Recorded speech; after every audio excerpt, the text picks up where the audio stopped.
Hello YouTube and welcome back to the channel here today. Today we're going to be watching episodes 19 and 20 of Mobile Suit Gundam The Witch from Mercury. Very excited to be back here again to watch a couple more episodes. So last week, Soletta, she's in a pretty big hole at the moment, kind of emotionally, I would say. Maybe that's underselling it. Pretty much everything that could have went badly went badly. It's not good. It's not good for her. But again, what we're going to be looking for this week is how we're going to get her out of there, or at least set her up to get out of there, right? I alluded to a connection between her and potentially Guel, who had a hole that he kind of built for himself in the first core of the show, which he's dug himself up out of now. And again, that journey is never ending. That's what kind of life is. And yeah, maybe we'll make some connections and lessons there within. My other thing that I would be thinking at the moment is the connection there within between these discarded people, right?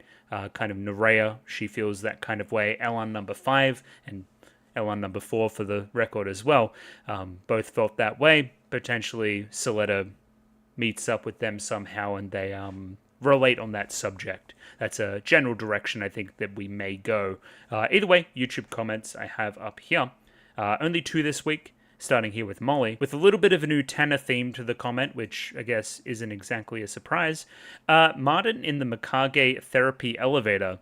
Yeah, if you wanted to make the connection between Cecilia and Mikage, I think that Mikage may be about 1 billion times more interesting than Cecilia, but that's neither here nor there. I thought it was funny. That was a funny scene. She's kind of goofy. I think we talk about a little bit up here, or maybe somebody did. Do you want to think about the implication of potentially Cecilia listening to everybody's confessionals? Yeah, here it is. We talk about it here. That's terrible, and potentially we're using that for information gathering, any other nefarious means. They're kind of the upper echelon of the school, so it's probably not great. It's probably not great. Anyway, the first person shot of Soletta spinning in space is the same as Utena fucking up her flips. Potentially you could squint and say this was a reference. If not, it's a reference in my own heart, and that's all that matters. Last comment here today from Kasogtha, who goes into a variety of things. Gonna split it up piecemeal, as I normally do. So first and foremost, going into the new bots, of course. We have the Gund node things that was on fucking Thingo's iPad, Bell's iPad for mere moments last week. I remember that. Clearly something that we're going to be using as this thing draws to a close, as we approach a climax, that kind of thing.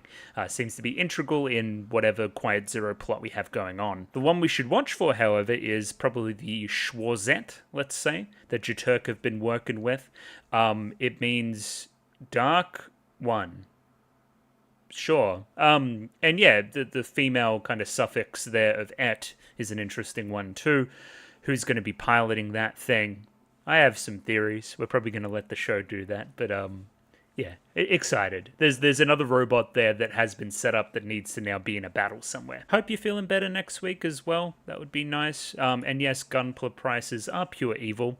Not that I personally know, but from experience and from friends in that kind of circle, yeah, that's how they make a lot of their money, man. And do they have problems with, like, scalpers as well? I think I've seen that places, so artificial scarcity as well. Isn't it great being a collector of anything these days? So apparently the random I don't want to see any more fighting girl that I said was Hibike euphonium coded was in the Rumble Ring, and then she saw real combat per se and is no longer into the duels, you know, as it stands. Which, again, you could tie that into the PTSD theme that we see through a lot of characters in actual conflict. So, yeah, I think that fits thematically, now that I actually recognize who it is. We do a bit of a deep dive on the confessional scene here as well. The implication of trusting an AI to do therapy with you, or at least bounce ideas off of, which is becoming increasingly likely as a thing that people do, which is insane.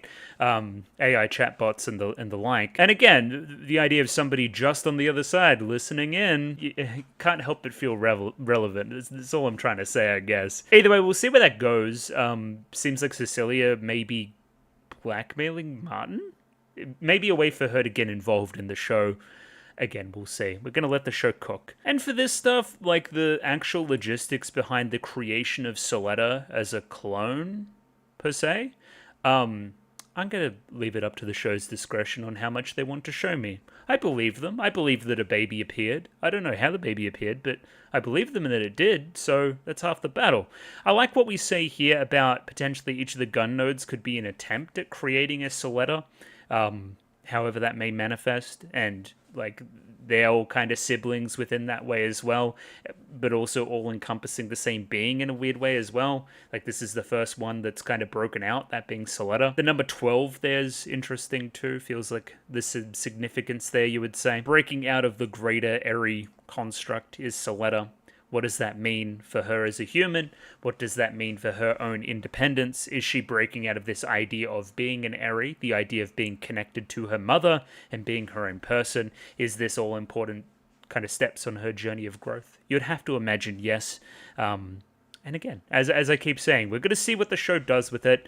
I'm tentative going forward with the show here at the moment. I'm just querying a few things. I want to see us focus up, and I want to see a clear direction towards a potential finale by the end of this session, you would imagine, if we're pacing this thing the way I would pace it, which again isn't exactly always correct, but anyway, we're going to let him cook. We're going to let him cook. Either way, I have the the list of patrons up here ready to go. If you want to see next week's episode 1 week early, Patreon is up there. Oh, linked in the description below, I guess. $6 a month will get you those episodes. Many people have done this, up to and including Mickey Bebbers, AJ, Bananarama Hamadama-sama, Bisa, Bobbin, Capella, Chobo Ribby, Copley, Sinarin, Dapper Dwarf, Darky26, Domobot, Ed, Fancy Question Mark, Fleur Nightingale, Fruit, Fusel, Gloriana Tenebrae, Glyke, Greybeard, Gus N, Hans Peter, Ika, Yanko Yavanen, Jacob R, Jami Boo, Joran, Kasogtha, Kelvin, Clem, Nosta, Cot Begemot, Lick H, Lou, Master Detective, Mistake L Chen, Molly Weinberger, Mr. Maniacs, Nico Lane, Panic, Pencil Sharp 333, Ragashingo, Ronlad B&K, Saint Lily, Sal, Sam1373, Skeleton, The Lazy Panda Man, Waifu Overdose, Without a Net, Yuki Ali, Zach, Akumancer, Binshi, Voodoo Chili, Bin Flu, and Leal. Thank you to everybody for giving me money. I enjoy the money. Setup's weird because we've got a lot of kind of things on the burners cooking.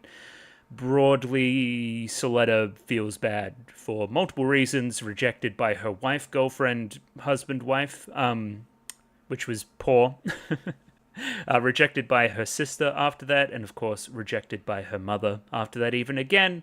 All three of them under the guise of wanting the best for her, wanting her to be free. Is that what she ultimately wants in all of this?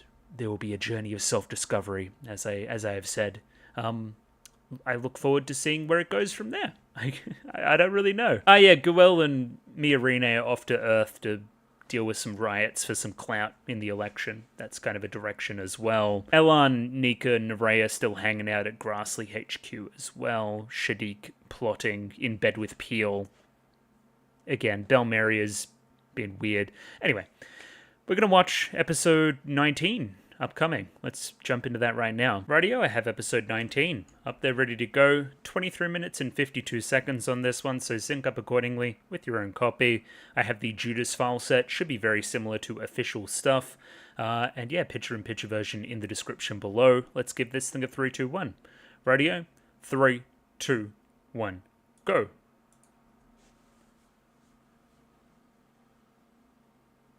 You're welcome.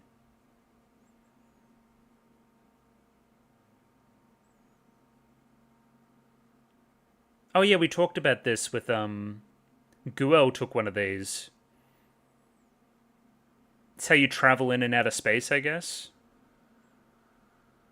Like the music here. Oh yeah, of course that has significance to you as well.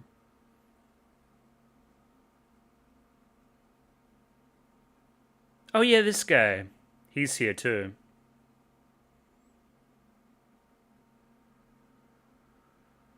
Well, lose some friggin' weight.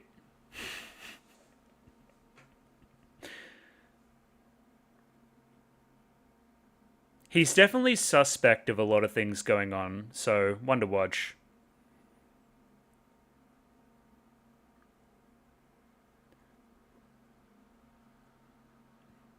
Damn.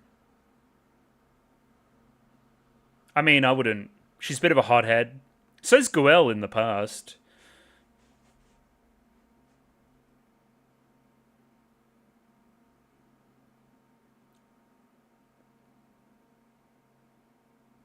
I remember I had questions about that guy as well. Because he seemed integrally involved. There we go. That's a little bit.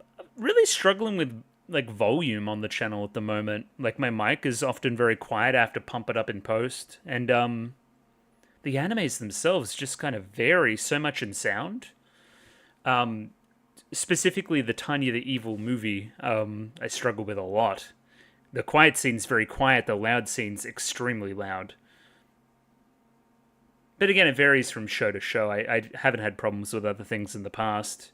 But yeah, kind of Gundam and Tanya the Evil, harder.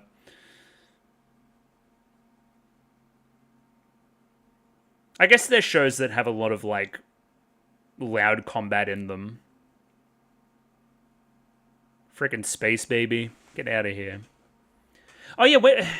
That's one thing worth considering. Is Delling going to wake up from his coma? If he does, what does he think?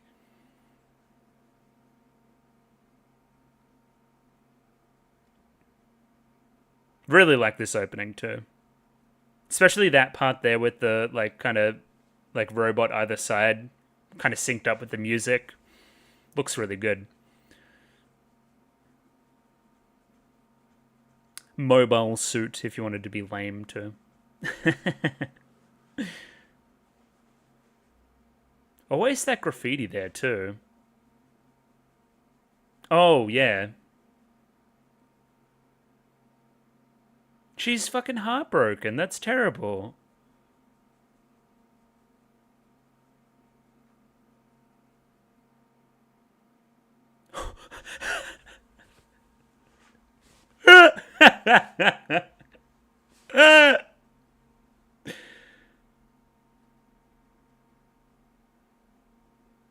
Oh, that's great.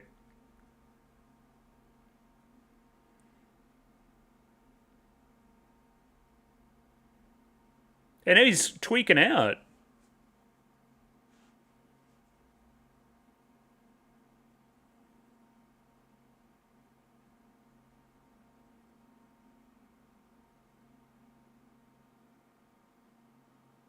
Damn. She cooked your ass. Also, feet.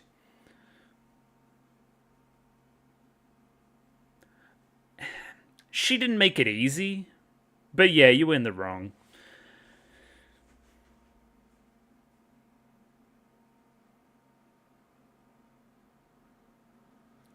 People would pay for that. People. I don't know who I could possibly be talking about, but certain people. Oh, yes, the Quinn Harbor riots. And they, oh yeah, these are the elevators. Yeah, yeah, bet. Okay, they're cool. Some fucking Willy Wonka. The Great Glass Elevator. Oh, sick.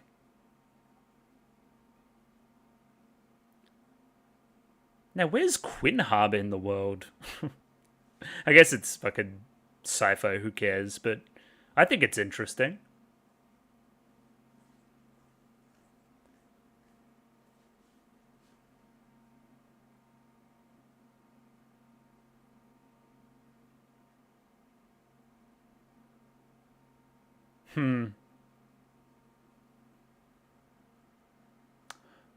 What are you guys planning? Crush? I don't think that's the plan here.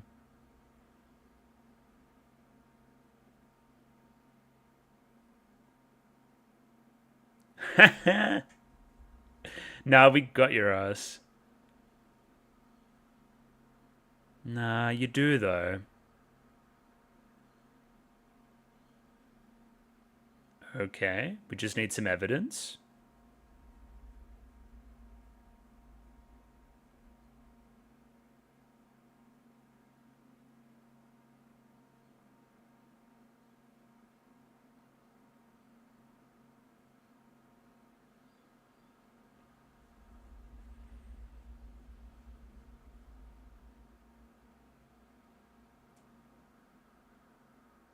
But it does, though.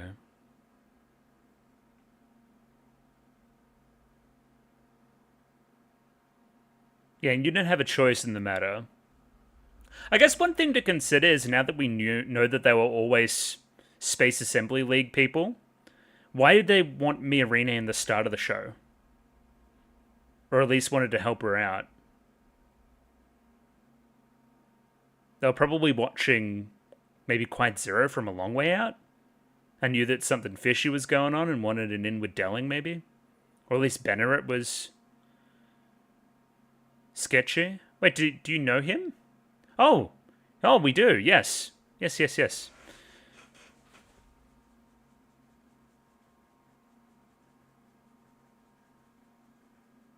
I have a mission.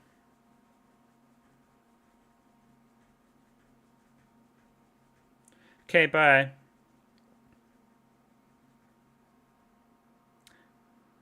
Mr. President and Madam President. Yeah, okay. Oh, yeah, look at all these freaks.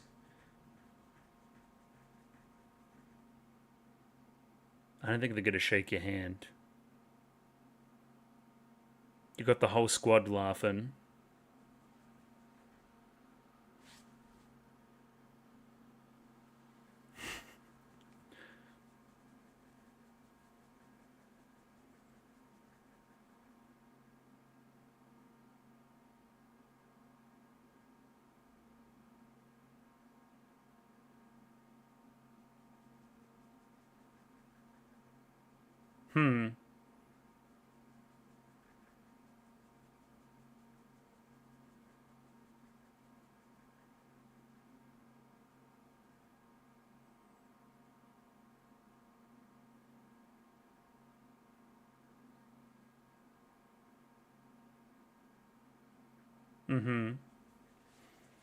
Yeah.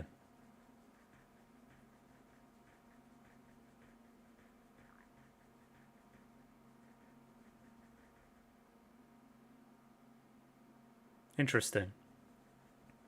Yeah, I mean, it was ambitious for you to just walk in here and think, you know, everything was going to go okay.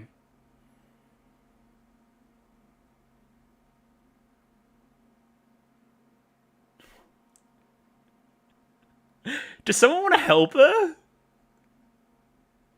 Also, same room, by the way. It's crazy. They haven't moved in months.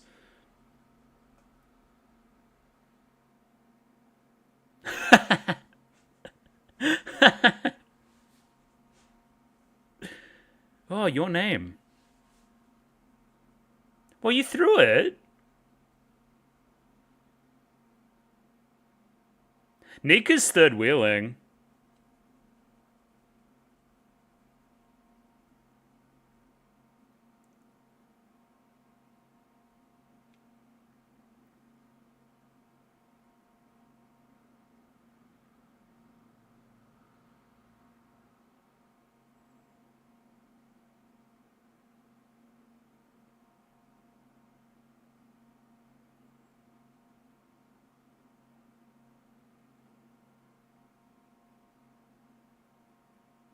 Yeah, bet. Okay.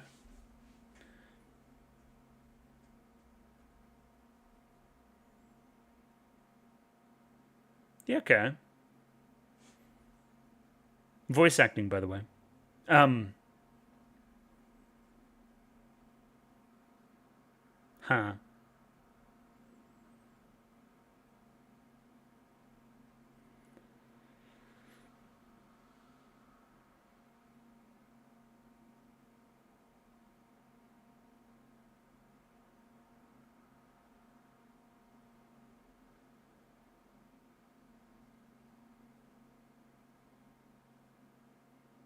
Yeah, just split them up. That'll work.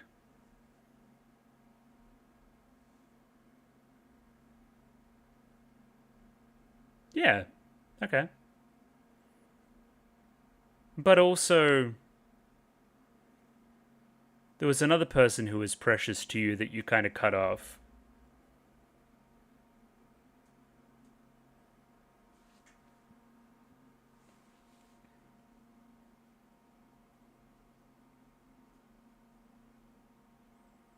I'm running, yes.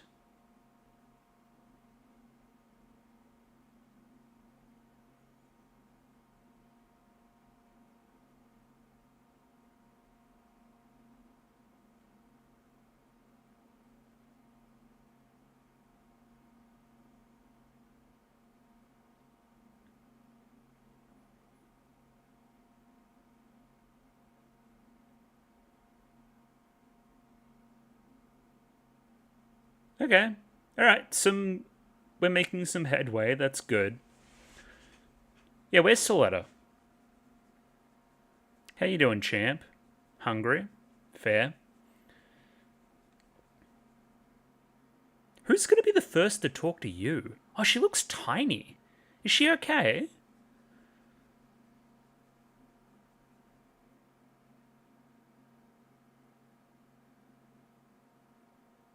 Oh.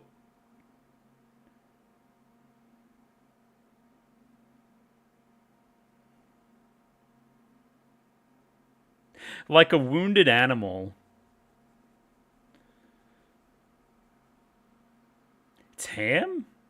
What the hell? Wait, is it the goat? No, no, thank you.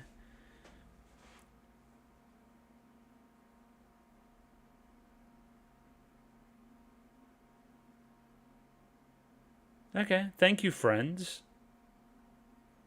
But do I think I'm ready yet? Yeah, a little bit. Okay.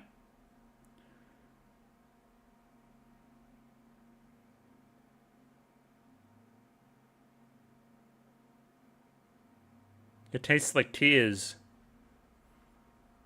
Okay, she's back. Choo-choo, job done. You did it, buddy. Who the fuck? Oh.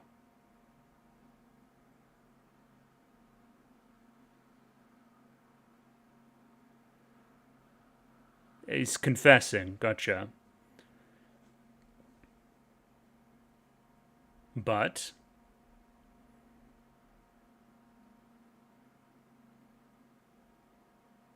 Oh yeah, because you know, of course, as well. Yep.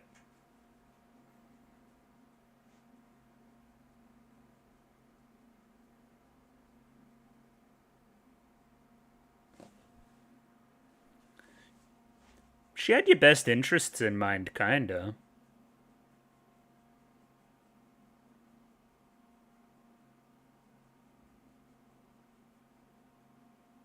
I like this Till guy. He's kind of goated.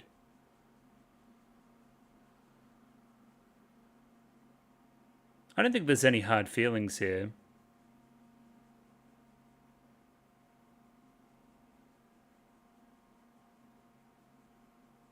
Sometimes you just kind of have to rat out your friends to the cops.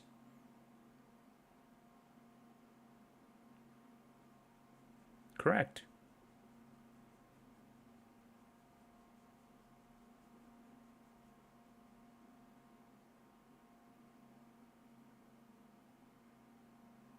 Oh, that's nice. What's this guy's got that shit on though? Look at the fit.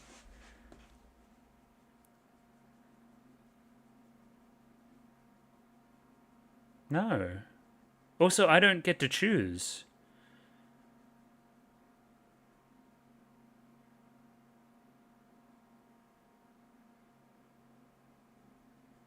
Yeah, they do that.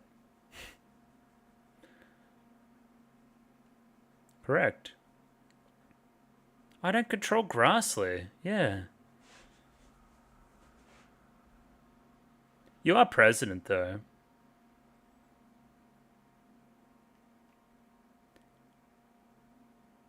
Here we go. Oh, this is an interesting way to reveal that information. Tell me everything you know.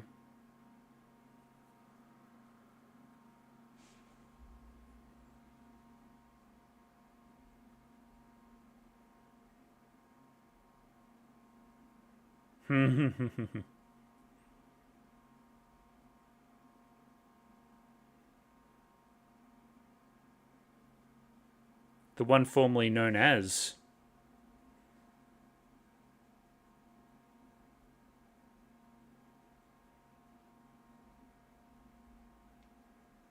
We're putting it all together, folks. Especially relevant for Goel as well.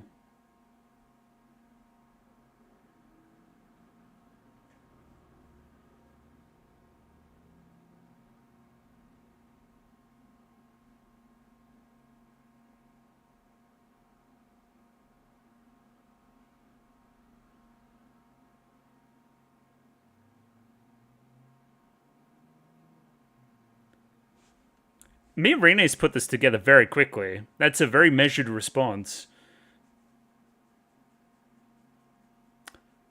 And we're not telling Prospera? Okay. We're gonna let her just do her thing? Scary. What are we doing? Chat? Chat, she's cooking?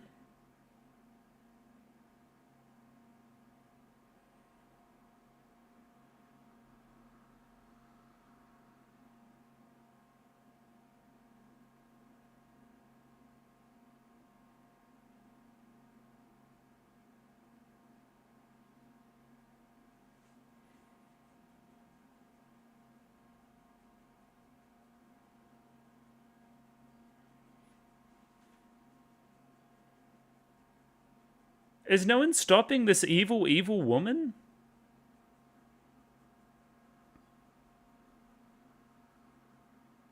I think me and Rene did. Prospera's got other plans.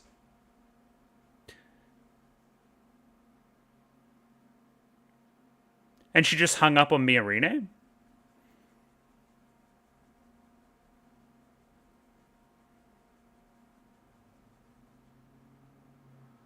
All the gang are here. Okay. Are these the robots we were looking at before?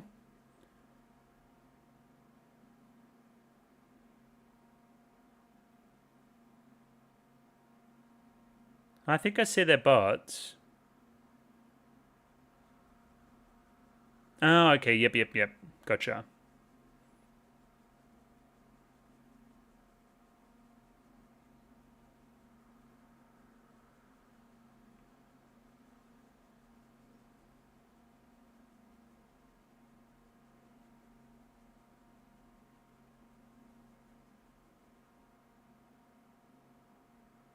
Ooh.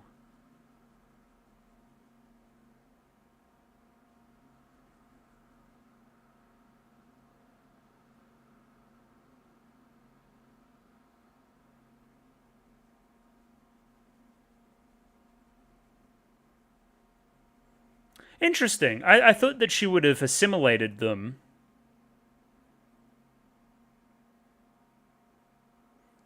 Okay, but I mean, it's become clear. I'll let the show cook. Hang on.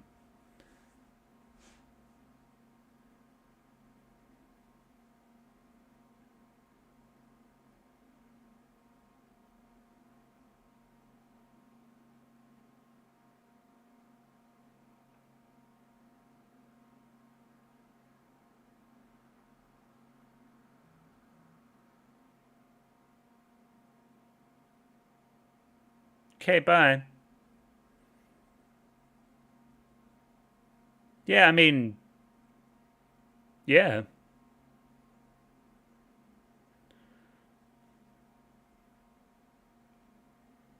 Yes, Belle. Rat to the cops.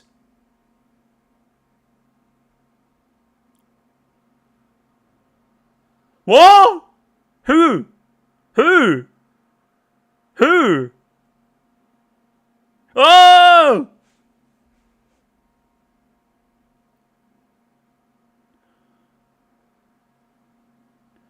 Holy! Didn't see that coming. Okay. Yeah, this is pretty bad, huh? This is the opposite of what we wanted to do. Very, very pointed shot there, I'll say.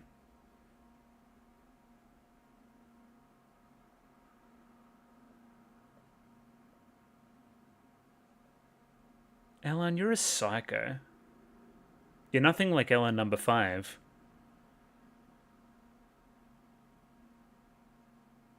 Okay, so you know that.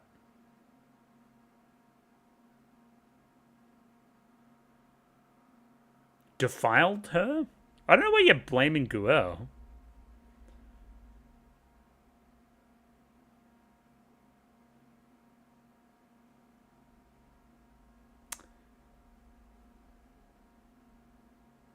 If I'm Soletta, I'm bringing a gun to school and just firing.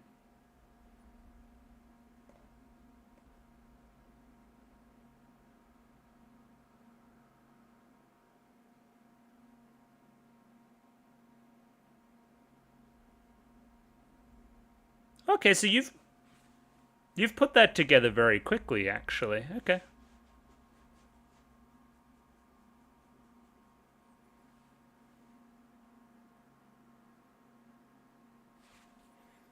Not really. You were used. I'll give you that. I'll say what I wanted to say earlier. It is now clear to me that Prospera does not give a fuck about anything else except Eri. Like anything. I am willing to stake entire planets, entire causes, people's lives, anybody on this shit. So, okay, let me break down what happened, in my opinion, before I go back and clarify.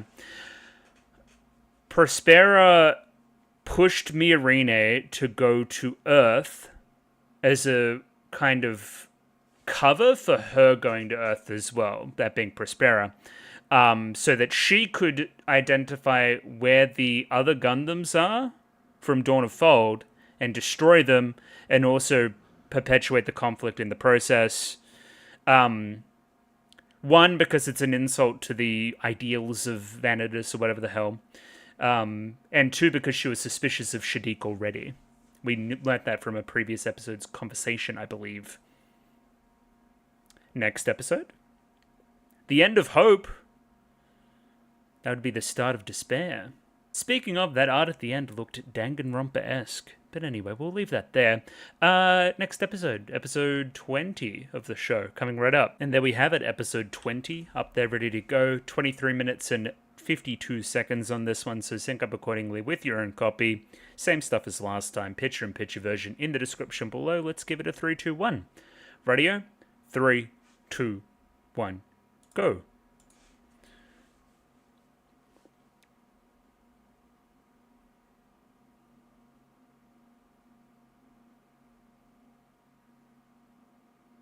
Fair enough. Yeah, this sucks for everybody, actually. Except for Prospera, I guess.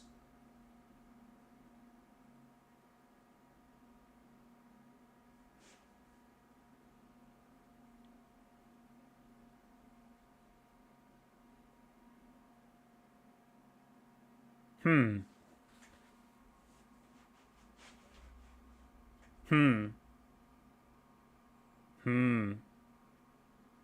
Love that scene for Guel.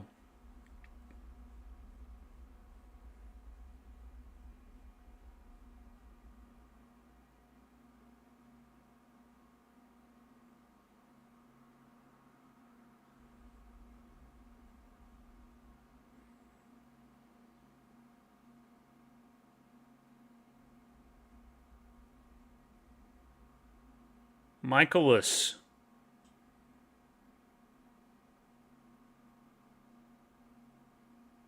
Yeah, what is this Guel business with Shadiq? You sullied Miorine. But he knows it's Prospera. I don't get it. One thing that I should elaborate on, that I have been reminded of in my mind's eye, is the Space Assembly League stuff. Wasn't fucking Feng Jun or whatever saying that, like, her higher-ups want to start a war? Or something? Her higher-ups are, like, planning some shit, and that was part of Prospera's thing, is that factory that was also housing Dawn of Fold stuff, also had Space Assembly League stuff in it, I believe. So it's two birds, one stone for Prospera.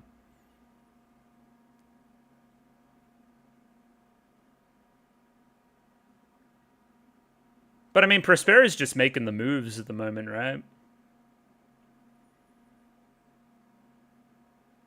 And again, sacrificing everything for everybody else in that process. Soletta's read is weird as well, that Eri was actually trying to be nice to me by knowing what Mum was planning and wanting to kick me out before she did it. Because it would break my heart and I wouldn't be able to go through with it and blah, blah, blah, blah.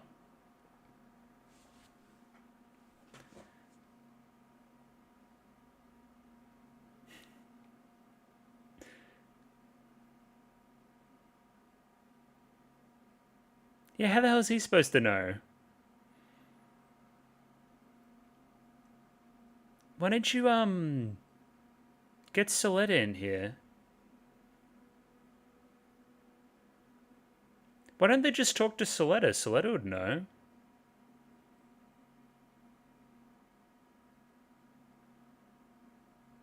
Yeah.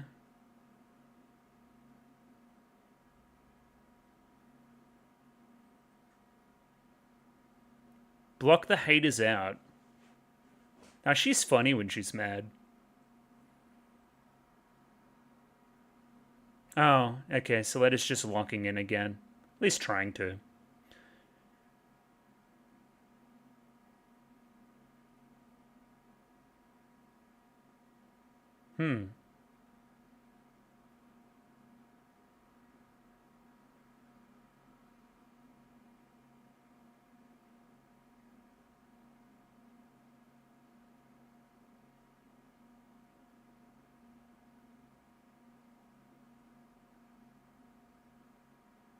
Mind your own business.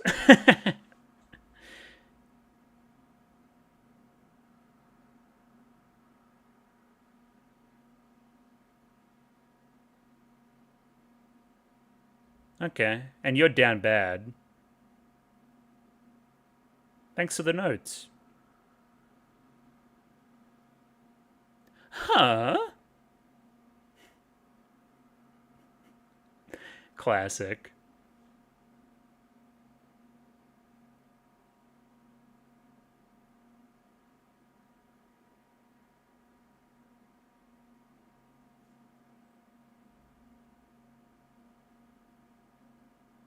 Yeah, I don't get this fucking Shadik Guel thing.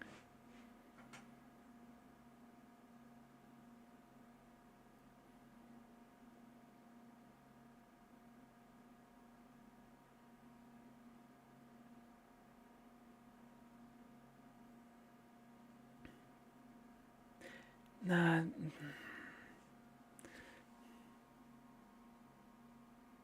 Exactly. Very rash.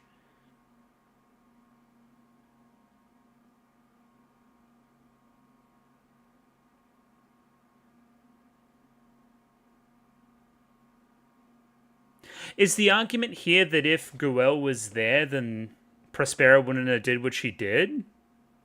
Is that what Shadik's on about? I really don't get that.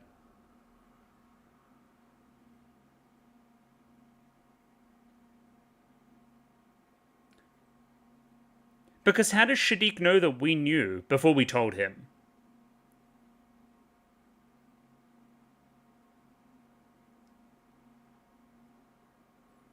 Because, I know that Shadik knew that Prospera knew, but how did he know that we also knew?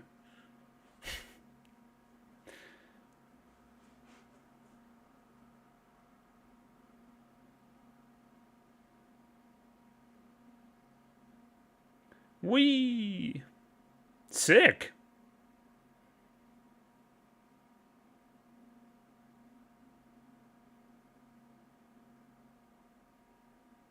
The cops are here.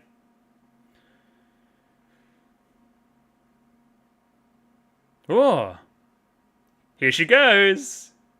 She's ready to fucking beat someone up. Oh! Now I'll need to give her back her book.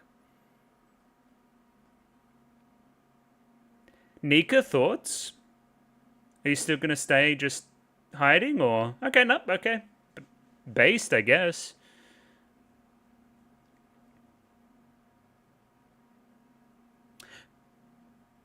So yeah, that's what was confusing to me. I thought that they said that it was Nerea and Thingo's mobile suits. But clearly hers is here.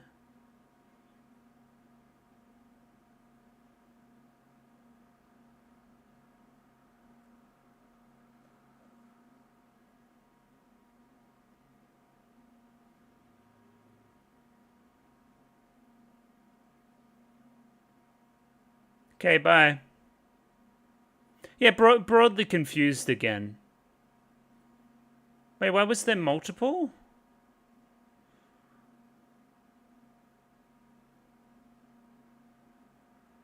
Chat, what are we doing? She's become a school shooter? Okay.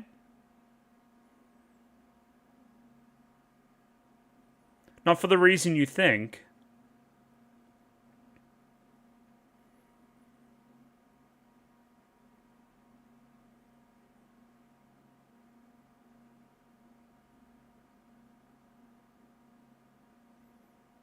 Oh yeah, I guess she always had the little bots. I remember that. Okay. Yes, of course, the gun devolvers. How could I forget? And yeah, she definitely is shooting up the school.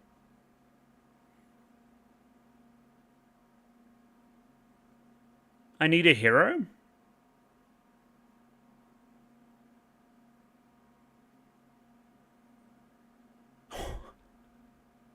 Die, Earthians, die!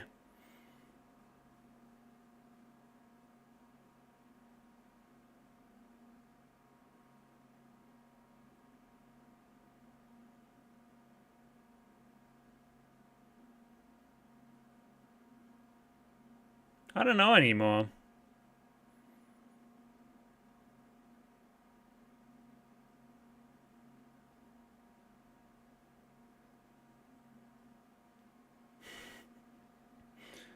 Yeah, whatever you say.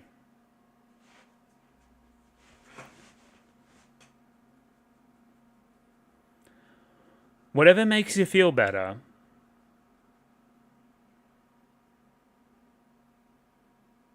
Is she gonna die?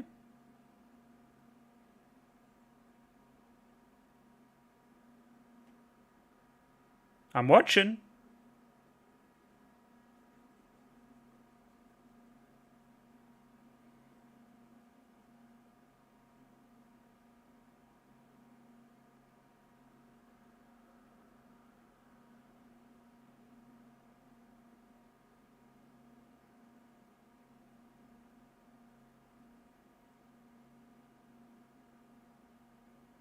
He's got experience fucking murdering these fools.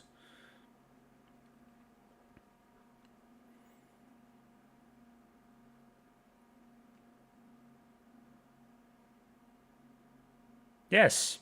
All of the above.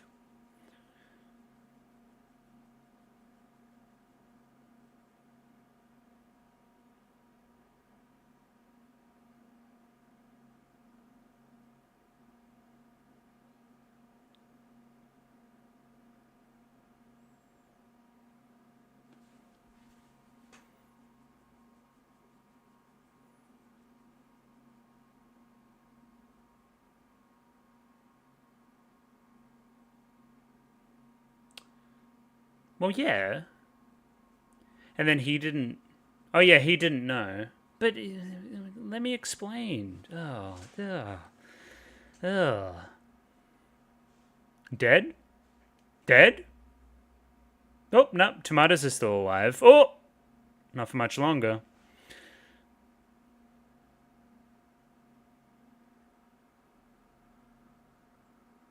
There is an active shooter at the school?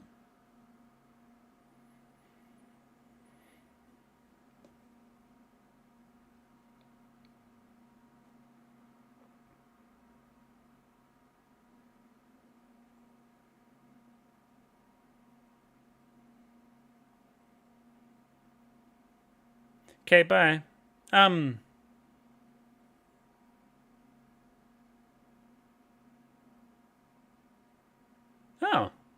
Yeah, okay.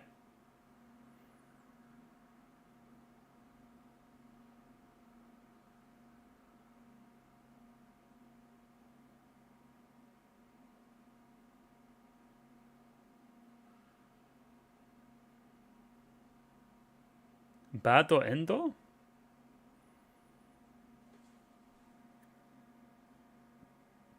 You have a machine? Excuse you? Burion.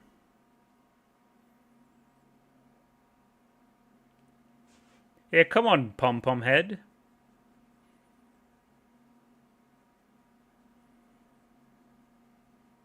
Oh. She's out. Sup? Long time no see. Nerea beat the fuck out of me.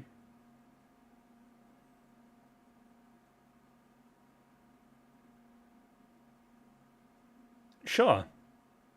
You were the one that was sus in the first place. I don't... Anyway.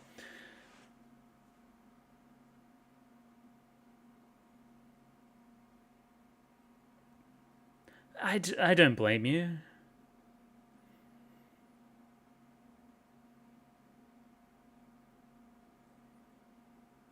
Yeah, explain. Explain yourself to each other, and then we'll find some solace. Some common ground. Bit of empathy.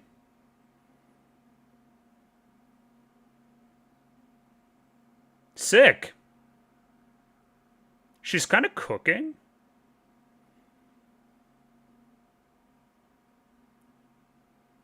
Oh, they're working together. This is cool.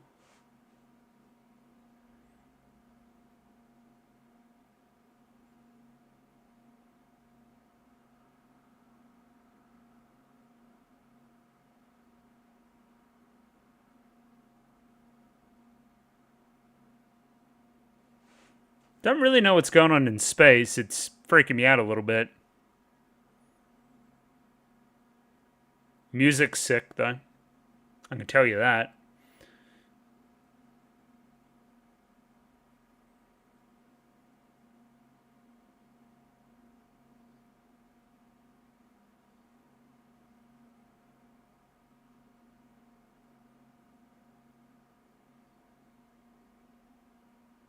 Okay, like, but why?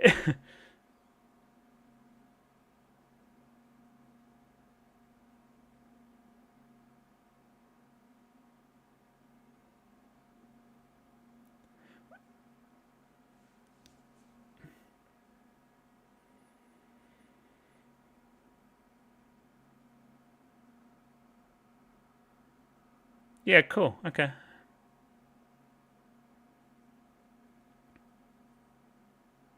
I get that he's white knighting for Miorine, but what did Guel do? Is he just mad? 'Cause bad?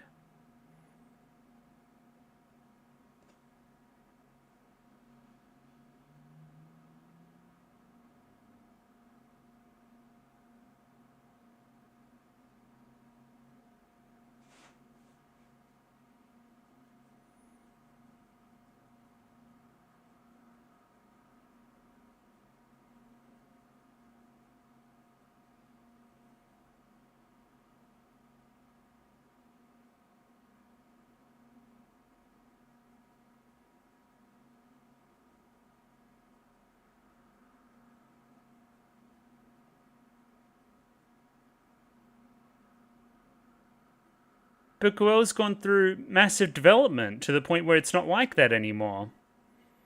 See, he's growing from it. Or not.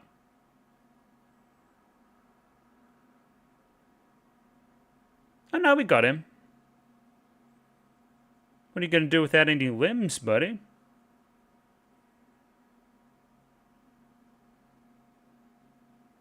Oh, thank you. My brother? I'm going to imagine my brother. Wait, who are all these fucking people?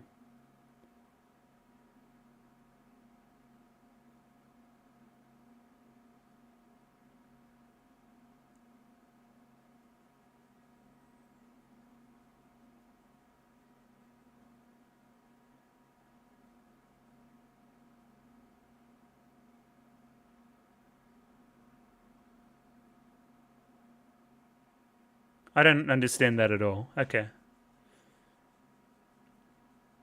That's completely going over my head. Whatever the hell is going on there is like craziness. Yeah, I know. You're shooting up the school. Yeah, bet.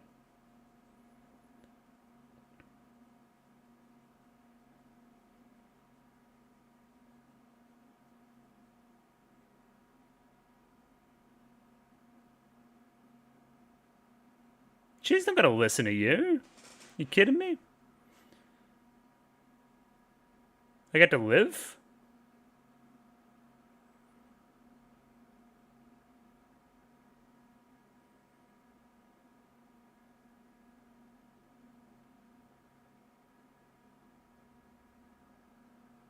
Make the robots kiss?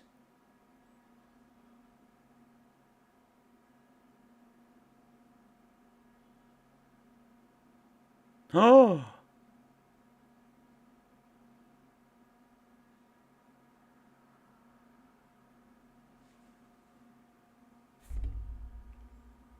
Put the problematic ones together. What if instead of Sophie there, it was another crazed lunatic called Elan, number 5?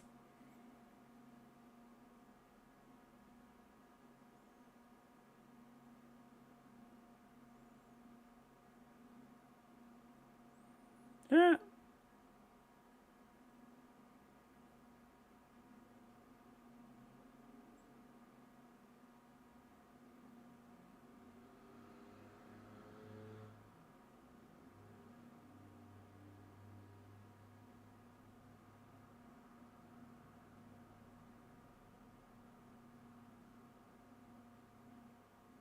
Yeah, I mean, like the run away with me part, you kind of, like, that's going to be, you can't really.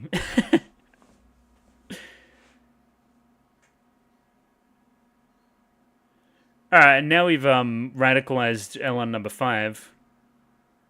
There he goes.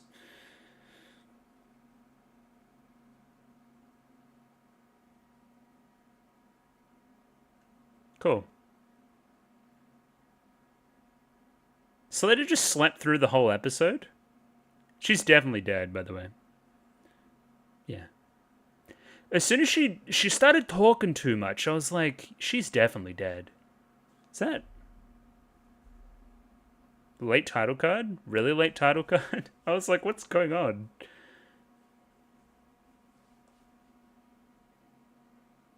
Yeah, but what of Prospera?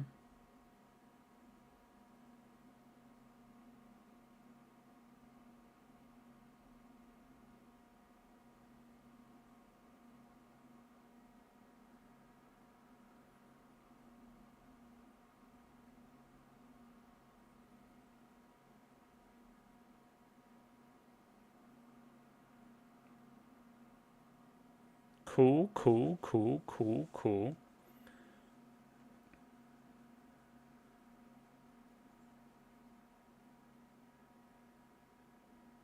Soletta's dead.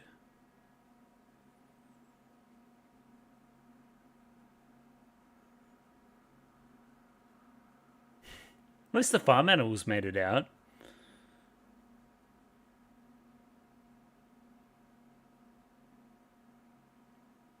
Grave? What is she trying to do?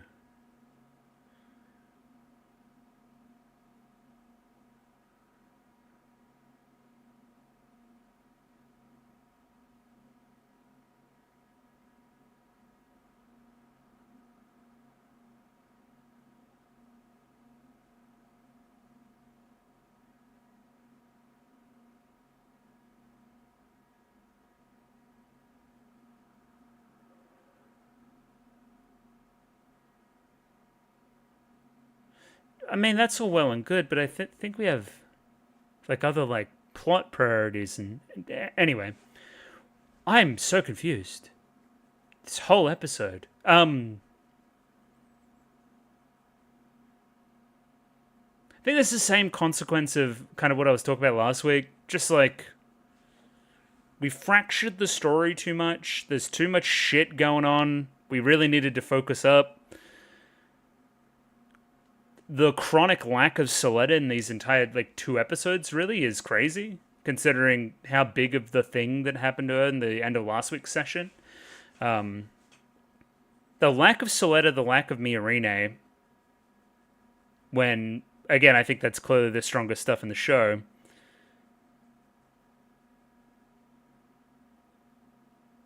I get what they're doing with the Nerea thing too, but it seems touch contrived. I don't know. I didn't really like episode 20. I liked 19 a fair bit. Too much fighting, too much splitting up of the fighting. Just too much. It's too much of everything. Seems like, again, their scope was a 40 episode show and they're trying to do it in 24 episodes, like on a bet. Or I'm just dumb, because, again, by the end of all of these, every single week, I'm like, oh, I see what they're trying to do. But if you can't get that across in one viewing, maybe that's a problem? I think so. What we can do now. Sure, I'll see you there. You too? Yeah, let's do a little bit of analysis on those 2 episodes, shall we? And we're back. 2 more episodes in the bag for Mobile Suit Gundam, The Witch from Mercury. Pretty happy about episode 19. Episode 20, a little bit messy. It's a weird one to talk about. Let me just try. So, when you're doing an anime reaction, right, you're kind of in 2 modes. And you kind of go back and forth between them. One of which is information gathering. Okay, I need to know what's going on. I need to know the context behind what's happening on screen and the events occurring so that, you know, I can react to information reveals and whatnot, right?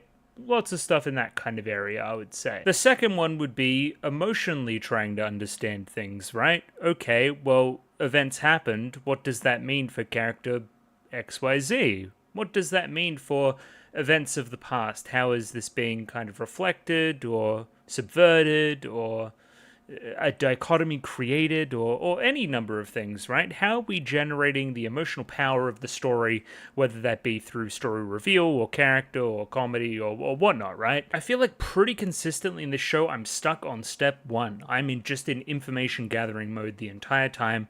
So when anything kind of remotely emotional happens, it becomes hard for me to process it at the time. It becomes hard for me to react to it and for it to hit in the moment the way it should. And again, I'm trying not to make this another fucking 2-hour-long video about how I think the pacing's not great, but it's kind of really becoming a problem now, I think. Like, there's just way too much going on in the plot department for me to gather information on, for any of the emotional weight behind any of that plot to hit me in any kind of way. By that I mean, I think the balance of the story between plot and character is also out of whack. We need to keep revealing plot things and have plot twists and plot turns and, you know, secret plans uncovered and whatnot, right?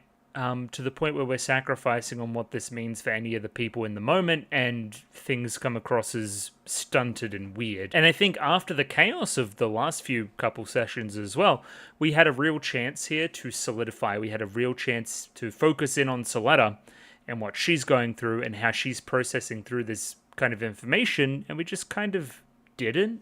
We just didn't do that at all. And again, it could still be coming. I'm pretty sure that some of it still is, but I felt like there was an opportunity here to slow down, and we did not.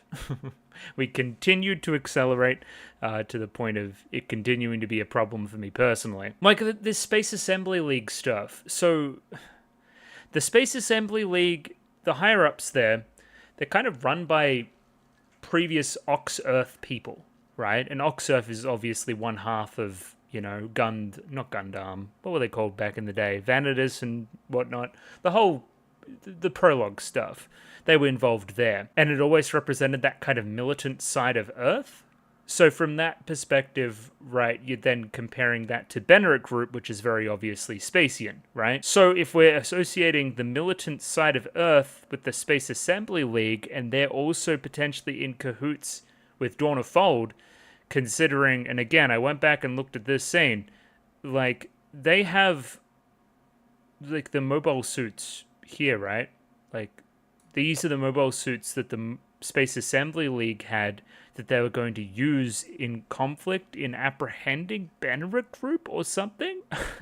See how it's convoluted? And those mobile suits are also the same pre-model, the Elthrith, that Sophie and Nerea were using. So that tells me that Dawn of Fold and the Space Assembly League must have been in cahoots somewhat as well, which where does that leave Shadiq? Is that why Shadiq knows? Because if the factory is destroyed, then Shadiq knows that Prospera knows, and then for some reason on top of that, Shadiq then interprets that Guel knows that he's involved as well, and almost preemptively strikes Guel. It's too much. It's way too much. And that is the basis for a conflict which is half of episode 20, right? And it's so convoluted, and it comes right out of left field, and I just don't even see the benefit of it. Like, what moment are we trying to lead up to? Like, here's the thing. You can be contrived, and you can be a little bit onerous, right? If it's leading up to some cool character moments. And I don't think it even did. Like, Grassley just kind of got arrested, and it's kind of, like, over. Like, what did that really ultimately do for Shadiq as a character? Like, not much. And what did that do for Guel? I guess Lauda found out about the dad-killing part. But again, if we just let people explain things, much like the Martin and Nika situation, then I'm sure I didn't know it was Dad, bro. I was fighting for my life. That's all you need to say. Anyway, I would have done a lot of things differently with this show, and you can take that however you want to take that, I guess. But we'll roll back through here, potentially. There's some things that I'm missing. Now, I said all that. I really like the pace we set very early in this episode. There's a sense of wonder and a sense of almost destiny to Miorine coming back to Earth. It's gotten across very well with the soundtrack. Again, you could read into a lot of this kind of Earth Spacian stuff as the conflict within Miorine herself. I really like that lens to observe her character through. Her trying to make peaceful negotiations on Earth and those ultimately turning sour is a really fun metaphor for Miorine and as a person almost. And again, the curse of the Gundam, almost the curse of her father in that regard as well. I think that's really fun. And again, I wish Miorine had more screen time. I wish Soletta had more screen time in these two episodes. We pan over to Prospera, and she's having a conversation with old mate. And again, like, we can clearly see what they're talking about now, why we've specifically chosen this location, Quinn Harbor, whatever it was called. Hey, I've sent you the coordinates for where I think, the base is. That is the ultimate goal of everything going on here. And again, as I said, Prospera kind of wormed her way into coming along as kind of the muscle, as protection, when in reality she's using everybody in that situation to snuff out the Space Assembly League. Because again, we have the suspicions that they've sniffed us out already, which are founded, right? And that probably explains why Old Mate also comes in and fucking kills Feng Jun at the end of the episode as well. Initially, I had high hopes with what we were doing with Soletta here, right? It seems like she's really distraught. Like, really, really distraught. She's not coming out of her room. She's been crying all day. She's not attending class anymore. This is the straw that broke the camel's back. She can no longer cope her way through it, like the start of episode 18, right? Where she was trying to super focus up in class and do this and do that and blah, blah, blah, blah, right? She can't do that anymore. She's past her breaking point. But in reality, all she was one invitation from Choo Choo and a nice breakfast away from just kind of getting over it. Not fully over it, but at least enough to start attending class again. Now, on the one hand, that is too quick. I think that is way too quick, and especially for something as personally devastating as what happened with her at the end of last episode, right? She got abandoned by the three most important people in her life, basically. But on the other hand, I think there's a poetry to the simple things being the key to fixing that kind of side of it, right? All you need is a, bit of empathy and a helping hand from somebody that you remotely like to make things okay. And maybe that simplicity and ultimately the goodness of simple interactions and the goodness of little deeds every day done by your friends to help you get through things. If that was what they were trying to do, then they succeeded. If not, again, I reiterate, it feels a little bit too quick. Now, points for funny with what they're doing with Martin and basically having Cecilia make him a slave. I really like this dynamic. I don't know, she's just kind of bossing it up. He's obviously being blackmailed. And then we just have Old Mate in the corner just kind of watching. Like, You're weird as. You're weird as, bro. I don't. Yeah. Funny. Pretty objectively, I think. I also like this part at the end of the scene where the guys kind of falls a little bit and Cecilia maybe reveals her hand. It ultimately is good counseling. It's like, oh, I gotcha, but also I'm going to be the outlet, the push you need to say what you actually think and get that kind of anger out. Get out what you really wanted to do the entire time and stop feeling guilty and, say your piece. And again, maybe the whole slave blackmail shtick was a way to get him to reveal this information. Yeah, hey, good character, I guess.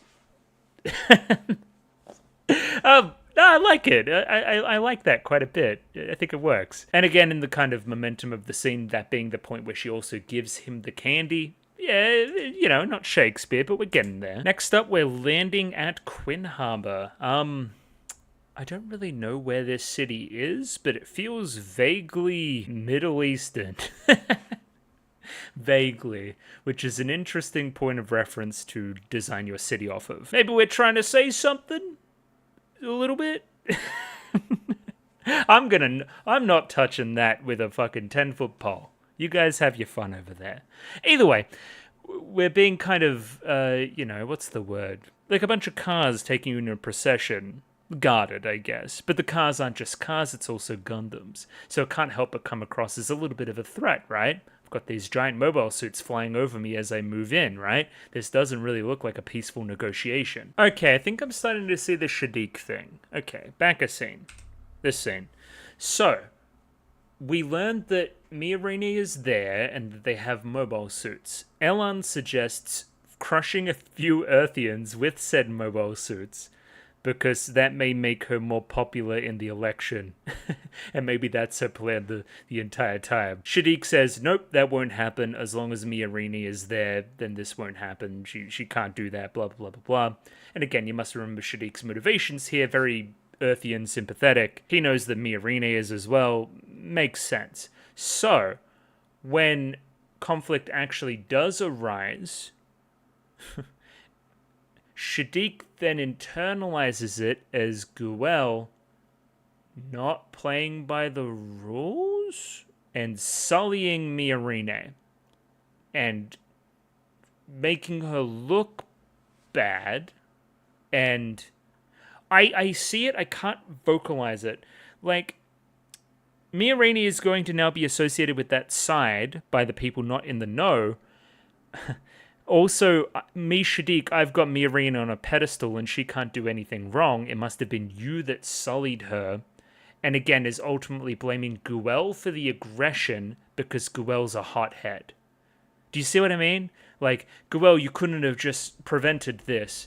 Lo and behold, the entire time, Shadiq doesn't know that Guel knows that he's a terrorist. It's so convoluted. Oh my god. Either way, next scene. These two are meeting up, having a little girls' night, because again, we're investigating you because of your associations to basically everybody involved. That being Vanidus back in the day, Oxearth by proxy, friggin' Gundam, Sensei, Benerit as a whole, Peel even. It stinks. Whatever follows you stinks. As we're approaching a government building, there's a lot of protesters, but they're not armed, so Miorine isn't particularly concerned. Guel gets out of the car and is... I don't know what this kid was trying to do. Just kind of runs up and then... Oh, hey, I know you. This is fun. Okay, so retroactively, I take back some of what I said about episode 16 and it feeling very ancillary, because this random kid comes back and he's kind of the key to everything in a weird way. He reveals information to Guel, which inadvertently implicates Shadiq in everything. Shadiq is now responsible for Dawn of Fold and the attack on the school and the terrorism and the this and the that and even my father, all that kind of side of it as well. Plant Guerra. Hey, thanks, kid. You revealed the plot to the characters. Hey, that is a reason for why episode 16 exists the way it does. That's pretty swell. I like that. So Guel goes off and follows that trail, leaving Miorine to do the negotiations by herself. And yeah, she kind of waltzes in here and doesn't really read the vibe very well. Yeah, it feels like they don't like you very much. I can't think of any reasons why they won't want to associate with a Spacian, but I digress. Miarini then starts blabbing about some factory or something, increases employment, but here are the cold hard facts. Because of what happened at Plant Coetta and your business, Banneret, them coming through here and having a look around, 1,500 people are dead. And a bunch of other war crimes as well, so hooray. Let's start there and not on the employment stuff, because it's hard to care about employment when people are dying. Even implying here that there was some torture involved with Earthians, it's just not good. And yeah, so instead of any of this, kumbaya hand-holding stuff, hey, all Spacians must leave Earth. That is our ultimatum. And yeah, it's hard to see where Miarini should even go from here. There's a quick interstitial scene there as well, Lauda questioning the existence of a Gundam in Jaturk, so clearly he didn't know. Next is Nerea. Now, Nerea frustrated me, man. What do we need? We need a response quicker out of Nerea post-Sophie. Because I don't feel like there's enough in the plot for her to be increasingly getting more and more manic. Does that make any sense? Like, why now? I understand that the trigger point for her is seeing on TV and seeing what's happening, what Prospera did basically at the end of this episode. That's the trigger point for her to do what she does in the next episode. But why is she tweaking now and, the whole, rocking back and forth saying die, die, die to herself? Like, just feels like she's losing it, no? And if we explored that a little bit more, that could be nice. Like, she's going stir crazy.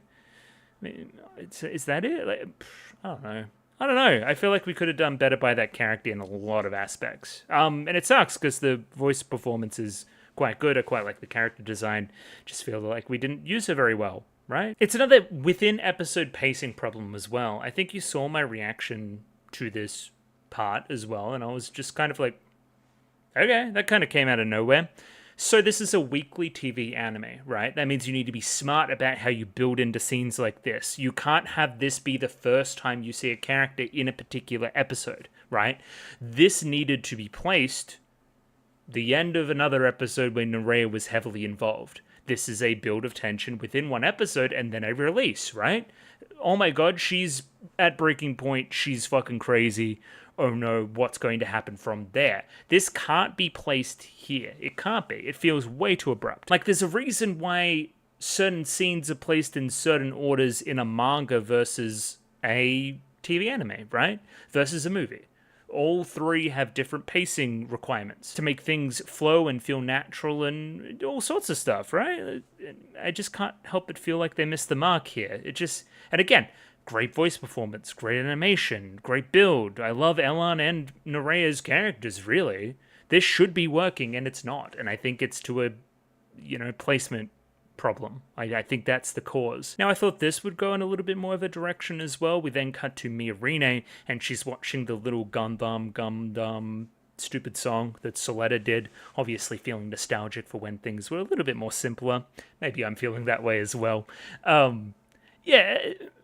Clearly, hey, I'm channeling the hopes and the kind of medical side of Gundam in my negotiations here. This is my reminder to me here now that why am I doing this? What are the tenets by which we're doing this? What is the mission statement? And trying to advertise that as well as possible. Like, we go from here to advertising the prosthetics in a bit more of a concrete way. And the tack she goes with, right, is like, hey, you guys want Spacians to leave Earth. Okay. Well, then the exact opposite would also follow suit, right? Earthians would need to leave space. But I can't have that because these Earthians, they're my friends, they're my valuable partners, they're precious to me. I would need to kick them out, and they've helped me create this thing that can save lives. As opposed to all the war that we've perpetuated elsewhere, right? It's an olive branch. It's a show of positive intentions, right? Which completely goes out the window with what Prospera is doing this episode, right? It's the exact opposite. But either way, this stunt was enough to convince the Earthians to stop the kind of riots and the protests and whatnot for at least 10 days, at least until the election is resolved and the results are clear. Because, hey, we're querying you at the moment. We're like, do you even have the power to say what you're going to, or to complete what you're saying you want to complete, right? Well, if I'm president, I will. Well, let's see if you become president and then, ceasefire until then, I guess. But it's mission accomplished for now. They believed the hype on the medical side of it, at least. And they're reading your body language. It seems like you have pure intentions. Yeah, handshake. We did it. Surely nothing can go wrong from here. I've made my frustrations with this scene clear already. I feel like we could have done more with, the Soletta depressed arc. Anyway, she wanted some food. I at least think it's relatable. There's definitely been times when, so say you're at your family, like back in the day when you were like a kid or whatever, right? And or not you, but your siblings and your parents win an argument or something, right? And you were kind of third wheeling and you didn't want to go out there, because you'd get kind of dragged into it as well. And yeah, you're hiding basically, but you're also hungry, so you want to go like sneak some food in between the like arguments and whatnot. That's what it kind of gives you that vibe, and I can relate to that at least. I at least like some of the lighting, kind of moving from the shadow into the light as morning is called, everyone's up, and we're trying to make everything better. It feels very inviting, and I think the visuals of the episode do a lot in that regard. Another thing on a character level I like from the Earthian gang is they're very nonchalant about it. Obviously, they know that she's been struggling, but they don't really bring it up. They try to bring a sense of normalcy. I appreciate that. It's what I would want if I was in Soletta's situation. It feels quite inviting. Like, there's a subtext to the scene, right? That I really quite enjoy of, hey, everybody knows what we're doing for her collectively, but we don't say it. And I think, again, that kind of subtextual writing would go a long way in other certain scenes in the show, which are potentially a little bit too much. But again, we're complimenting this scene. It's good. It coincides with Martin entering and, him confessing his little part as well, propelled on from that Cecilia scene from before. And I like the precedent this sets for what should be the resolution in the major conflicts in the show. A lot of communication and empathy and understanding and, all the stuff that brings us closer together as people. Like, I think ultimately that's a strong moral to present for your show, being shown in a very small kind of setting right now between Earthy and House. If we take, the philosophies shown here and extrapolate them out to everybody else, then the world will be fine, right? Or, beyond the world even, the universe. Like, again, yes, Nika on face value was a terrorist, but she was also trying to stop Sophie and Nerea. She clearly was doing it for her own reasons. Why not let her explain things? Instead of just assuming and punching each other in the head, Like, it seems obvious to me. So the flow of the conversation here is quite convoluted as we pan back to Earth in this conversation between the kid and Guel. But essentially, this kid asking to go to school in space at the academy propels them to start to talk about Grassley's orphan program. So yes, now we bring up Shadiq, he brings up the idea of this prince. We put two and two together. The prince is Shadiq. Oh shit, we got him, right? So yeah, even if I think it's a little bit cumbersome, that is the way that we reveal the information that Shadiq, is the rat, is the person behind it all. Plant Quetta, the attack on the school. He's the go-between between Dawn of Fold and Benneret. He's the everything, and he's been playing everyone the entire time. At that same moment, Guel also puts together that he's the one responsible for the dad stuff, right? Or at least putting us both in that kind of situation, and prompts him to go to space and, talk it out with Shadiq. But again, we warn against that. Don't go to him directly. Don't be a hothead about this, Guel. You got to go at your own pace and find some evidence and then corner him and fuck him over. That's how this is supposed to go. Channel Shadiq in trying to defeat Shadiq. And now I would feel more strongly about this if I didn't feel like this decision was forced upon Guel to go in and fight, right? I feel like he didn't have a choice. He just kind of had to.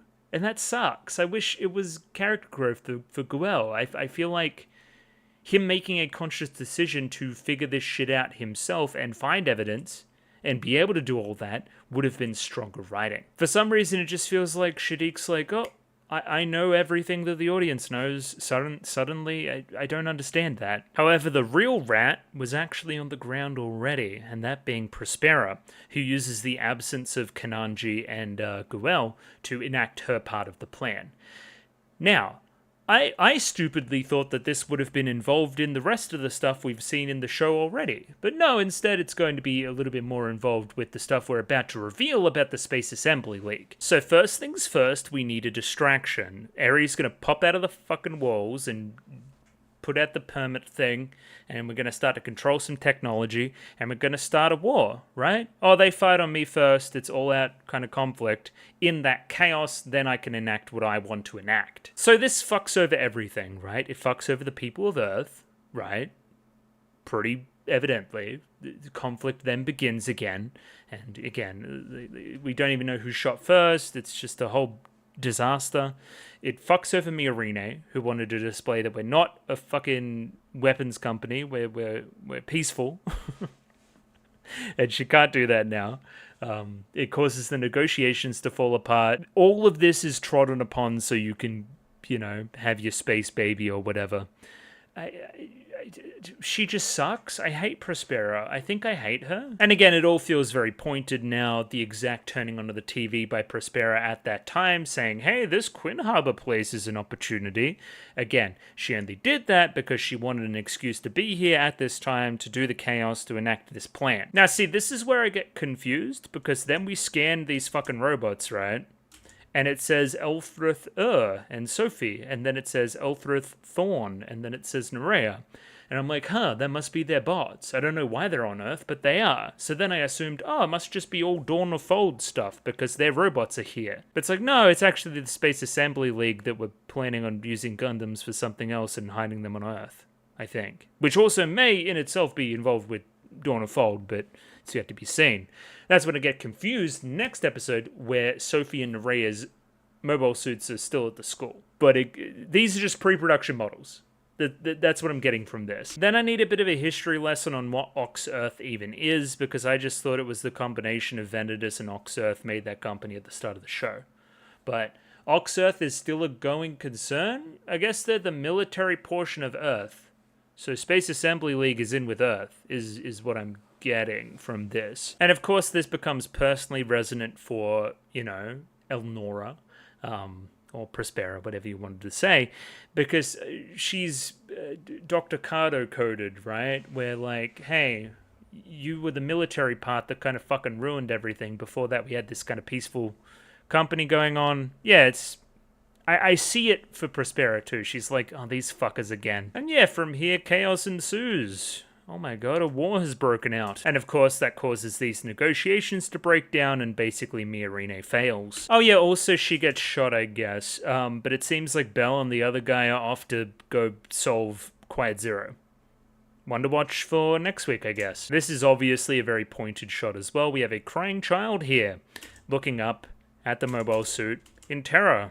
Oh my god, this is terrible. So again, a number of things. This reminds me of Soletta, very much so. Crying in front of the mobile suit last episode, right? But what does that do for us? It also connects us to Prospera and Eri, right? Prospera is ultimately so very selfish in this, right? In the process of trying to have her daughter back, however that may be possible, she is willing to make 1,000,000 billion other situations like the loss of her daughter occur around the world. She's willing to kill other people's family members 1,000,000 times over if it gets hers back, right? If it gets her or her daughter back, right? That's fucked. That's terrible. You're a bad person. You should be punished. I wish I had like a squirty bottle or something so I could squirt you with it. And this shot is the most obvious representation of that. Like, hey, look at what you did, Prospera. You happy now? Are you happy? The worst part of this is that the real Elan was also proved right. It's like, oh yeah, Miorine did go down there to just kill a bunch of Earthians. That's funny. Obviously, Peel higher-ups not believing that for a second, but it's a funny scene. I like that. This is what I don't understand. Prospera Mercury was onto us, says Shadiq, and then in the next sentence says, Guel, you've defiled her. What did Guel do? You know that Prospera did it. You just said that. Prospera's onto us because she destroyed a bunch of the machines that were associated with the Space Assembly League, which are also by proxy associated with Dawn of Fold, which are also by proxy associated with me. So she must be onto us. Fuck Guel. Like, that doesn't follow to me. That's why I'm confused. I guess, Guel, you didn't protect her? You didn't sniff out the threat of Prospera? And save her from that embarrassment? And in the pacing, we just never take a moment to explain anything. It's always on to the next thing. Here's where Soletta is having a realization about the last words of Eri to her, right? Which was basically, oh, Eri knew what Prospera was going to do, so she wanted to save me. I didn't see that at the time, but it's actually true. Like, why is that following a mere 20 seconds after the other confusing line? Like, it piles on itself, right? And then Miorine's like, I was the one that did this. It was only me. No, you should be pissed off at Prospera. Maybe you don't know that it was Prospera? Maybe? I don't know. Do you feel like your presence just fucked things up? More?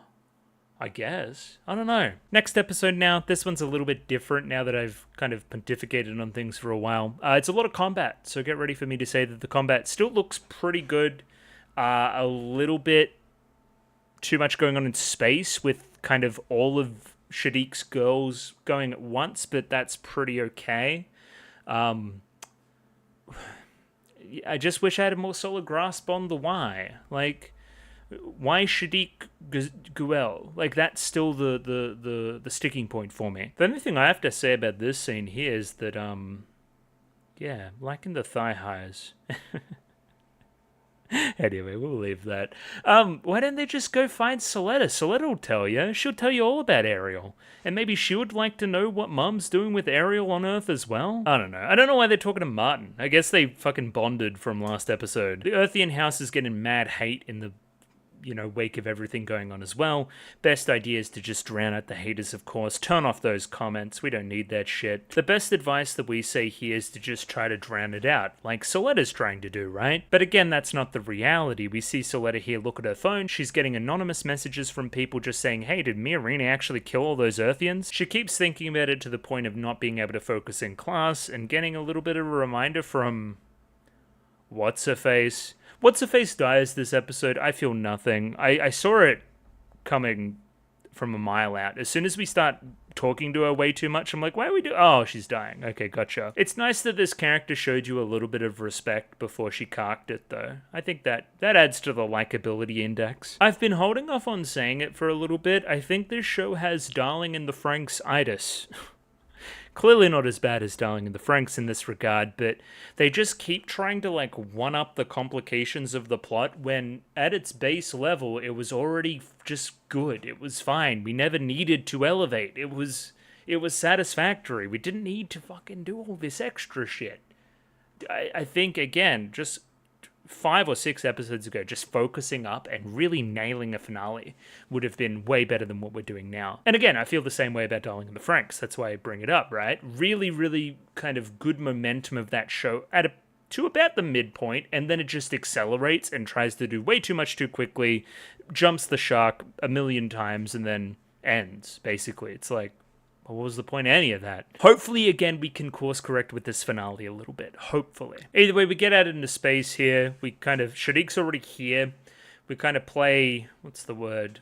Like, I know, do you know type games, mind games a little bit. Guel's obviously not good enough at that and just blurts out the, where are you hiding Saria Zanelli? And it's like, oh, well, you revealed all your cards now. You're too rash. That's the same reason why you put Miorine in the situation that she's in now. How dare you? And again, that's kind of Shadiq's major motivation here, or at least one of them, is white knighting for Miorine. That's why he's so mad. But why not direct this anger towards Prospera? Why not communicate with each other and say, hey, we know that Prospera did this. Do you know that Prospera did this? Oh shit, we didn't know that Prospera did this. Let's turn around and fuck over Prospera right now. It's this whole thing in the show. They don't communicate, right? Which, again, I know it's the point, but it can't help but feel a little bit frustrating. In the meantime, we have Kananji going into the school to actually try to do the job that they said they were going to do. some of Shadiq's girls are slowing them down, but Kananji gets into the school, right? And we see him deal with a little bit of the Nerea situation going on as well. This is where Shadiq also says at this point we're going to release the other 3, which was a terrible move. We don't need them anymore, just release them. She's insane, don't release Nerea. I think Shadiq also says there that we're not doing the Prospera thing because we're going to use the witch for as long as we can. How? I do not know. But Shadiq's got a plan. Not a good one. It leads him to being kind of arrested at the end of the episode, so sucked in, I guess. So Nerea's straight to the robot. She's about to start school shooting everywhere as revenge, taking revenge on the Spacians for what they did to Earth. She saw the TV, she saw what happened last episode. As always, directing that anger in the wrong direction, not getting the full picture, not slowing down and thinking, not being empathetic, not communicating, all these things that the show is advocating for. I do like this line here from Nerea. I don't know if it's here or later on. I might as well be dead if I don't do anything. But as always, in many such cases, this kind of sentiment is often directed at the wrong people. Right? Go up, look up. that's what I would advise for. But as always, I have shouted out this emotional connection between Elan number 5 and Nerea as characters as feeling very cheap and feeling very disposable. I like their ultimate kind of unification, if brief, at the end of the episode. I wish it was explored more. That's a great idea. I wish we had more of it. Also, the general idea of, again, wanting to hurt myself in this process even more, if that makes any sense. Like, you know, the whole I'm killing myself in the process of piloting this thing, you know, doing that all over again in the process of getting my revenge, it being self-destructed to a literal point is my point there. And Elan trying to advise against that during her final moments. Another very obvious thing we're doing here is reflecting the destruction that just happened on Earth and bringing it, you know, to space, to the ivory kind of tower, you know, even if that isn't entirely true in the show, but, you know, you can see what she's trying to do here. Have a taste of your own medicine. But again, ultimately, misguided, as I keep saying. And I've gone through it already. These lines can't help but feel so very pointed for a character that hasn't had much dialogue up to this point, right? It feels like we knew where this character was going. Let's add this louder relationship in a little bit to give it a little bit more weight. You know, they're kind of cute, so that'll make you feel worse when the death happens. I do like the lines for Soletta, though, right? What will you do after this when you get out of this? She says, I definitely want to be at Lauda's side again. What does that tell Soletta, right? I definitely want to be at Mirine's side again, right? Reevaluate your priorities in the wake of this disaster. Spot fires are kind of erupting everywhere. These little fights just taking place. Wanted to shout out this line here of Shadiq, basically saying that you killed your own father, which is the truth, but not the entire context. Making sure that Lauda hears the same sentiment on the radio as well. And again, feeling no remorse for any of the actions you did as well, for Plank Quetta, for the death of, you know, Vimja Turk, for any of that stuff, right? You're very cold and calculating. You remind me a little bit of a mini Prospera, maybe. Another really obvious one here is the destruction of the greenhouse. It's been this kind of symbol of Earth and this symbol of Mirine's kind of happy place and this place that Soletta cared for a lot. It's got a lot of importance in the show. Like, imagine in Utane if the fucking sunlit garden just kind of went kaput. Like, it's kind of that same vibe, right? Even though that place was pretty toxic, it probably did deserve to go kaput anyway. I digress. Point big, hey, it's also this little microcosm of Earth in space. Even in your conflict, even now, you're destroying part of Earth, kind of, right? And destroying the kind of perception of Earthians overall, like the Earthians in space, the Earthian house. Nerea being short-sighted in this regard. There's a lot of ways you could take this metaphorically. Oh, I think this is really fun too. It's a little bit convoluted how we get there, but this Felsi girl and Choo Choo interacting and, you know, fighting together, and, you know, it feels really nice. It feels like we're actually fighting a common threat. We're understanding of each other. You help me, I help you. It's like, you know, feels great. It feels really good. Hopefully these two can start a fucking TED Talk and convince everybody else in the show to behave as well. Even further combining off of this concept as well is Cecilia and her family. Maybe Burian is her family or something, or at least who she belongs to. showing off their mobile suit. Hey, Choo-Choo, hop in this thing. If you think you can go and do something, then go and do it and use our stuff in that process, right? We don't kind of care about, allegiances or the politics of it all. It's a dire situation and we're helping each other out. And yeah, the cherry on top of this sentiment as well is that, normally Choo-Choo gets calibrated by a particular person, right? Normally there's somebody that can only do it for her. And lo and behold, we call that character or get a call from that character, that being Nika. She decides to re-enter the fold and help out. It's really nice. It's like everybody coming back together, forgiving each other. It's cool. Take this concept and roll with it into the rest of the show. That'll be great. And yeah, rapid fire here, everybody burying the hatchet with Nika. It's really nice. Martin and Nika and their little thing, it's squashed. The beef is squashed. The Choo-Choo Nika beef squashed. How can I forgive you, Nika? Well, tell me everything from A to Z. Otherwise, there's nothing to forgive. Communicate! It's the number one word that I'm taking out of this session. That's what people need to do. As we're communicating on the surface of the school, there's more and more disagreement taking place in space. I get the feeling there's some kind of tactic taking place here with all Shadiq and his girls working together to do a thing. It's unclear, but it results in Guel being incapacitated, so it must have worked in some regard. Shadiq continues to push this sullying Miorine angle, if you were there, and all that kind of stuff. Let me read this specific line, actually. Despite your being with her, you let Miorine's hands get dirty. It's certainly a way to look at it.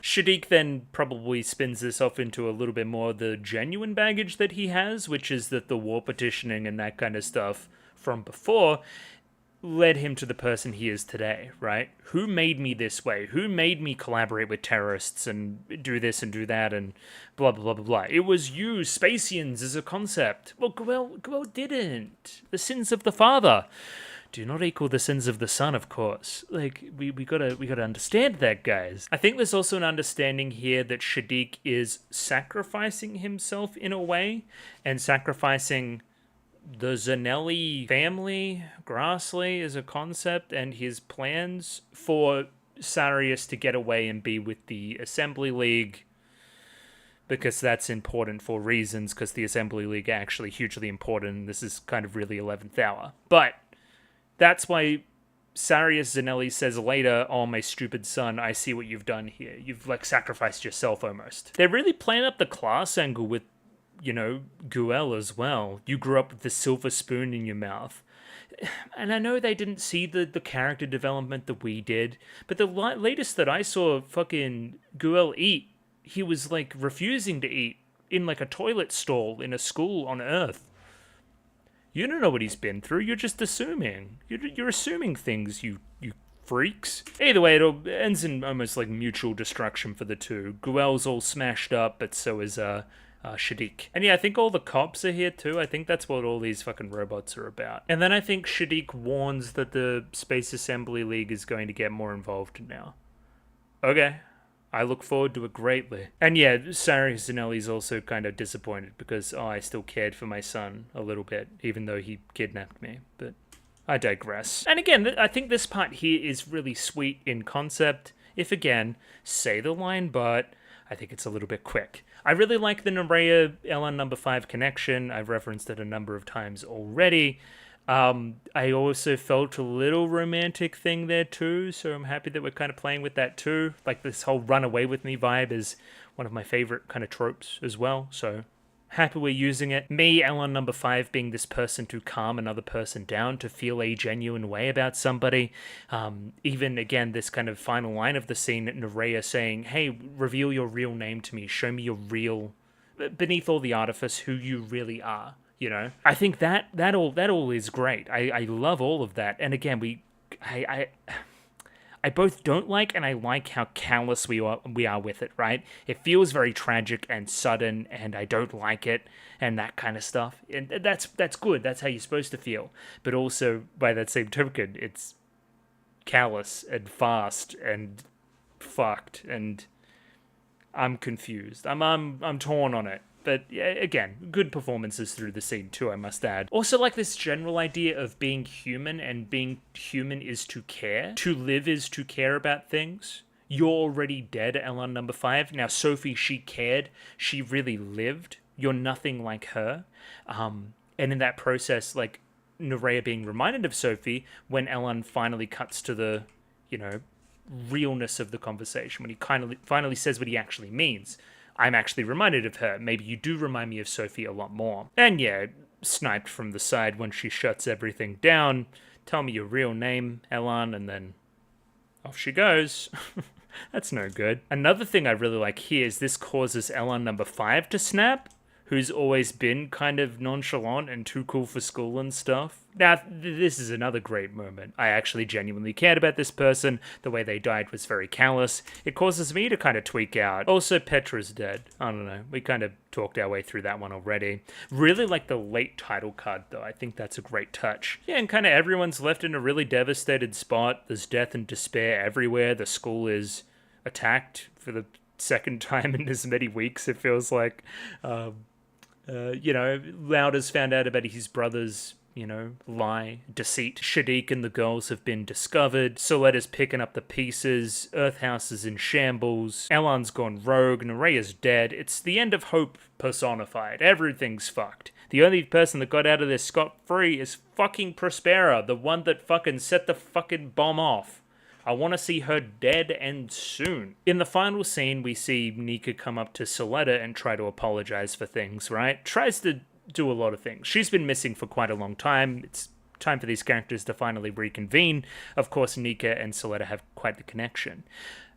Soletta throws that aside. She's more concerned with the human toll and the human loss of everything and trying to save as many people as possible, trying to save lives. Again, that medical purpose of Gundam, trying to live that out. More than any other, plot relevant stuff. I need to save people. That is my one goal going on, right? And if that isn't encompassing the original kind of tenets of the corporation or whatever fucking Prospera is always on about, then what does? You have your daughter. She's right in front of you. You don't need Eri back. Anyway, it's great stuff. It shows that, your priority's in the right place. It's not about the Nerea side. It's not about running out and quickly getting revenge. It's about preserving taking a humanist approach. Preserving the life in everything, I guess. I really like it for a sentiment for the end of the episode. It would be easy to turn around again and, go all combative and get revenge and that kind of stuff, right? But no, we don't. We just want to preserve whatever life we have left. And it bands everyone together. It's inspiring. And yeah, hey, that's what we should do as a society instead of all this other BS that we're doing. Yeah, as you could probably tell, I'm torn on those episodes. Probably not even torn, just I think straight up portions of them are quite bad. But there's still stuff I like. I think the production's still ultimately there. And I like the central conceit still, Prospera, Miorine, Soletta. I think that's still strong. We could have done a lot of things better here. Could have paced it out better. Again, I've gone into it a number of times. I don't need to reiterate. But please let me know if you feel differently. I would like to hear different opinions. Potentially I'm missing things as well that could alleviate confusion. And again, I reiterate what I said last week as well. I hope we focus up for the finale. I really do. I hope we're done with, 11th hour plot twist stuff. I kind of just want to focus up and do the thing already. Do the things that I know we're going to do. Either way, I'll catch you guys next week. Patreon if you want that 1 week ahead. Like the video, subscribe, all the normal stuff, and I'll catch you next week. Goodbye. See you later.